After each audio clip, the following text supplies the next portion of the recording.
وہ جب ہمارے نبی صلی اللہ علیہ وسلم ان کو کوئی کئی مہینے وحی نہیں آئی تو انہوں نے سمجھنا شروع ہو گیا کہ شاید اللہ نے، انہوں نے پہلے تو سوچا کہ شاید میں یہ امیجن کر رہا تھا، کیا وہ سوچا کہ میں کوئی پاگل تو نہیں ہو رہا تھا. پھر انہوں نے سوچا کہ شاید اللہ اگر تھے تو مجھے بھول گئے ہیں.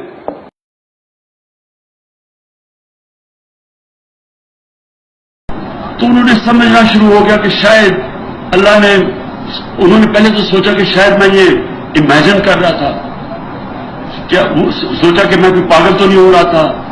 پھر انہوں نے سوچا کہ شاید اللہ اگر تھے تو مجھے بھول گئے ہیں.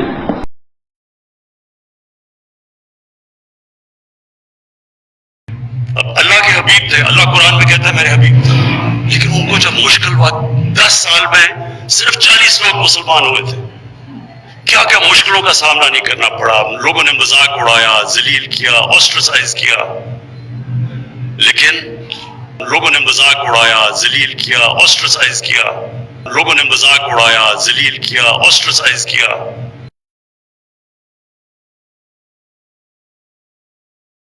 عمران خان صاحب نے یہ پچھلے دنوں فرمایا جب انہوں نے کہا جی آپ اپنے پروگرام جو ہیں جلسے وہ نعت، اس میں انہوں نے کہا جی نعت سے تو لوگ بور ہوتے ہیں. آپ ایک طرف محمد مصطفیٰ صلی اللہ علیہ وسلم کا نام لینا، دوسری طرف نعت سے یہ کہنا کہ بور ہوتے ہیں، یہ بات ہے. ایک منٹ بات میں یہ عرض کروں گا کہ عمران خان صاحب ان کا ویژن کلیئر نہیں ہے. آپ کا آئے گا، آپ وہاں جو آنا نا 70% وہ آنا نوجوان، اور اس کو آپ نے یہ دیکھنا بیلنس کرنا، بیلنس ان کو بور نہ کرتے ہیں. اب وہ کیا کریں گے وہاں نعت سن کے وہ تینوں پوچھنے والا کوئی نہیں، تو اتنا بے لگام ہو گیا. اپنی زبان نو لگام دے، تو حکومت کر جیڑی تو کرنی ہے. کدی تو کہنا ریاست مدینہ کیڑی اتنے ریاست مدینہ والی گل ہے، سانو دس تو صحیح نا، ایک گل دس جیڑی اتنے ریاست مدینہ والی. مڑ مڑ تو یہ زبان تے تو مسلمان 1000 بار بشویم دہن سے مشک و گلاب ہنوز نامے تو گفتن کمال بے ادبی. 1000 باری مشک و گلاب نال بندہ منہ دھوے تو پھر بھی حضور دا نام لینا. مولانا روم فرما دین حد درجے دی بے ادبی ہے، ساڑیاں زباناں اس قابل ہی کوئی نہیں ہو نہ لم تے تو مڑ کو نہ تشبیہ دینا. موڑ مجھ ریاست مدینہ، ریاست کیڑی ریاست مدینہ ہے؟ دساں تو ذرا مینوں ایک ریاست مدینہ کیڑی ریاست مدینہ؟ ایک 10 13 مہینے کیڑی ریاست مدینہ دی ایک گل اتنے ہوئی ہے. اے دوویں لفظاں تو باز آ جا، رسول اللہ دے شہر نہ تشبیہ دینا بند کر دے. تو اتنا بے لگام ہو گیا، انج نہیں ہونا، بالکل انج نہیں ہونا. اپنیاں کرو حکومتاں تے رسول اللہ دے مبارک شہر دا نام استعمال کرنا بند کر دے. ان کو بور نہ کرتے ہیں. اب وہ کیا کریں گے وہاں نعت سن کے وہ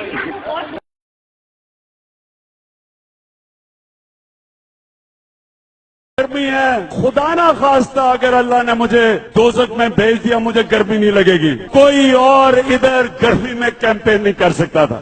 جو میاں والی کی گرمی ہے، خدا نہ خواستہ اگر اللہ نے مجھے دوزخ میں بھیج دیا مجھے گرمی نہیں لگے گی. خدا نہ خواستہ اگر اللہ نے مجھے دوزخ میں بھیج دیا مجھے گرمی نہیں لگے گی. خدا نہ خواستہ اگر اللہ نے مجھے دوزخ میں بھیج دیا مجھے گرمی نہیں لگے گی.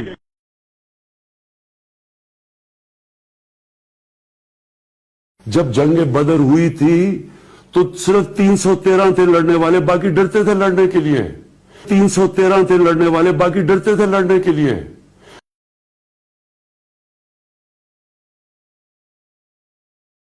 جو جنگ احد ہوئی، سرکار مدینہ نے جو تیر کمان والوں تھے ان کو کہا کہ تم نے اپنی پوزیشن نہیں چھوڑنی. جب لوٹ مار شروع ہوئی وہ چھوڑ کے چلے گئے. جب لوٹ مار شروع ہوئی وہ چھوڑ کے چلے گئے.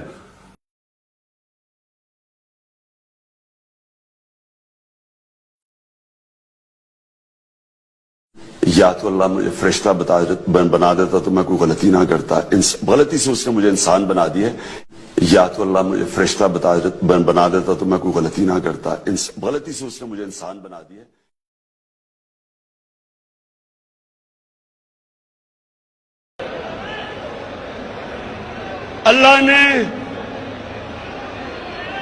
اللہ نے ہمیں 27 رمضان کو اس ملک کو جنم دیا تھا. 27 رمضان کو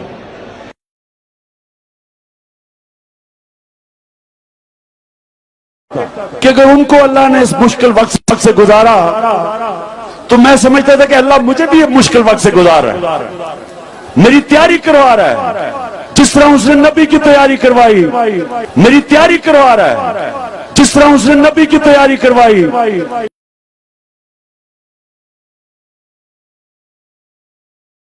Look, I'm living in Pakistan. Pakistan at the moment is the most polarized country in the world. A governor gets shot, his assassin becomes a hero.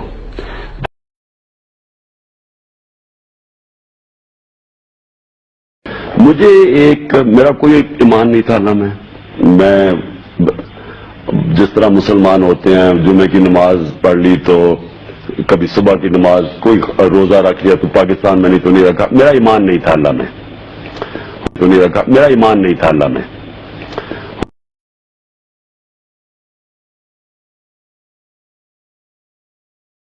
Tehreek Insaf کے چیئرمین عمران خان اپنے بیانات کی وجہ سے اکثر تنازعات کا شکار رہتے ہیں۔ داڑھی سے متعلق ان کے تازہ بیان پر بھی خوب لے دے ہو رہی ہے۔ زیادہ تر یہ جو داڑھی والے سیاست کرتے دونوں میں زیادہ تر، میں نے کہا قاضی صاحب کو کہا تو میں نے کہا 80% جو داڑھی والے کرتے ہیں 80% دو نمبر ہے اور 20% بالکل مجھے شک ہے۔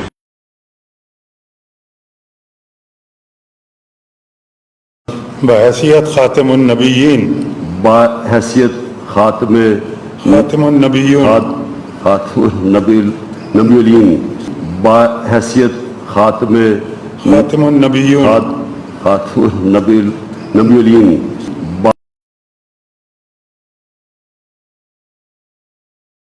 روز قیامت کو روز قیادت بھی کہہ گئے۔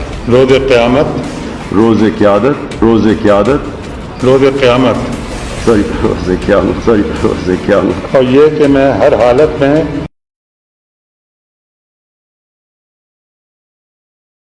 No government has done before. And I'll give you an example that there was this case of Asia Bibi. She was this Christian woman who was jailed, and no judge would try them because of blasphemy, and because of the strength of one particular group which had the previous government was held hostage by the group. They came in and they literally blocked the roads. And people were scared of that group. So when the judgment was given to free her by the Supreme Court, the same group then threatened. They came out on the streets. They were rioting for 2 days, and the stage was held hostage for 2 days. But this is the first government that on the next opportune moment actually took them out. We put them in jails. We just completely, and Asia Bibi was then safely, she came out and then she wanted to leave the country and we helped her. So all I'm saying is, میں بحیثیت مسلمان تواڈے کول ایک سوال کرنا، بحیثیت مسلمان مولوی دی حیثیت نہ نہیں یا تاریخ لبیک یا رسول اللہ دے ایک ذمہ دار دی حیثیت نہ نہیں، بحیثیت ایک مسلمان دسو لکھاں مسلمان اس واسطے قربانیاں دیتی ہسن کہ پاکستان بنے گا، پھر ایک عورت حضور نوں گالاں کڈے گی، پھر 9 سال 4 مہینے کا مقدمہ چلے گا، پھر ایک رات ایک بے گناہ ہو جائے گی، پھر فیصلہ کرنے والا باہر جا کے لوگوں کو شاباش لوے گا تو حضور نوں گالاں کڈن والی نوں میں رہا کر دیتا۔ پاکستان وچ لکھاں قربانیاں لوگ اس واسطے دتیاں سن۔ اس مسئلے دی اساسیت نوں سمجھو۔ ہاں یہ واقعی امام مالک نے جو فرمایا سی گل حقیقت ہے کہ اگر حضور کی امت حضور کی عزت پر پہرا نہیں دے سکتی پھر ساری مر جائے، اس کو زندہ رہنے کا حق نہیں ہے۔ ایک عورت کی خاطر وہ بھی گستاخ رسول تسی پورا ملک داؤ تے لا دیتا اور اس کو بچانے تم باہر اس کی جا کر باہر بھی وکالت کر رہے ہو۔ کس کو خوش کر رہے ہو تم ہمیں بتاؤ؟ اس کو رہا کر کے کون خوش ہوا؟ ہالینڈ کا گستاخ خوش ہوا، پورا یورپ خوش ہوا، ان کی پارلیمنٹیں خوش ہوئی ہیں۔ 1.5 ارب امت تو آج بھی خون کے آنسو رو رہی ہے۔ کھاتے تم پاکستان کا ہو، لاکھوں روپے تنخواہیں تم یہاں سے لیتے ہو، سہولتیں تم ساری پاکستان کی لوٹ کے کھا گئے ہو، 50-50